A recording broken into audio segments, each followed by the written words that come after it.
Hi there, Timberwolves. This is Mr. Lola, or Capivara, as people know me in Capoeira. Today we're going to work on our ginga. It's the base movement for Capoeira.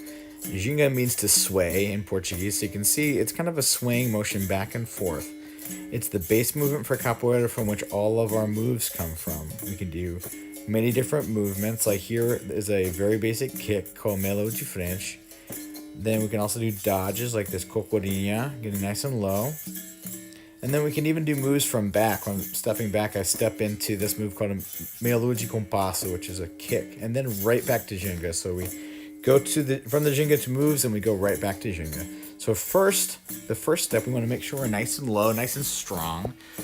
Not quite a squat, but nice and low. And then I'm going to put one foot back. I start with my left here, and then I replace it back forward, back in that kind of squat, and then I'm going to put my other leg back and bring it forward. I'm going to switch which leg is back. Back, replace. Back, and replace.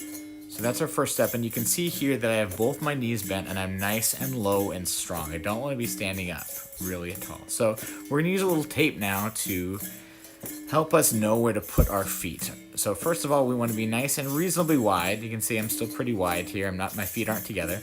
And I'm going to put a little X under each of my feet. Now, I'm using masking tape, and that's some pretty cheap foam flooring. Definitely make sure you ask your parents before you put tape on your floor. If you have masking tape, though, it should be fine. It's made to come up without any kind of sticky stuff on the ground. Now I put a foot back, and it's nice and pretty far with my knee bent there. You can see that kind of position. I'm going to put another X there. And it's going to make kind of a triangle between where my two front feet are and where I put my back feet each time I step a foot back. So you see now I step my back foot there. I can kind of see for a second where I'm stepping. Now I don't want to do this for always. This is really just to get used to where I'm putting my feet and kind of check a bit to start with.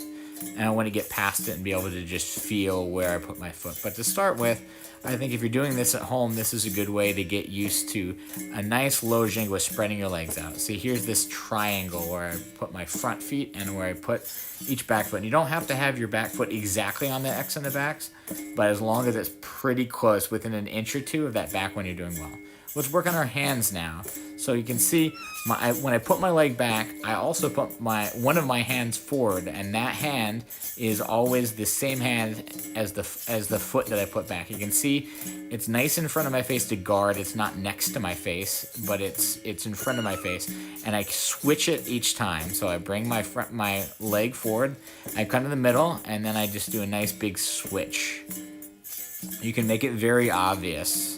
And you don't want to have any stopping between. You want to make sure you got a guard arm up the entire time.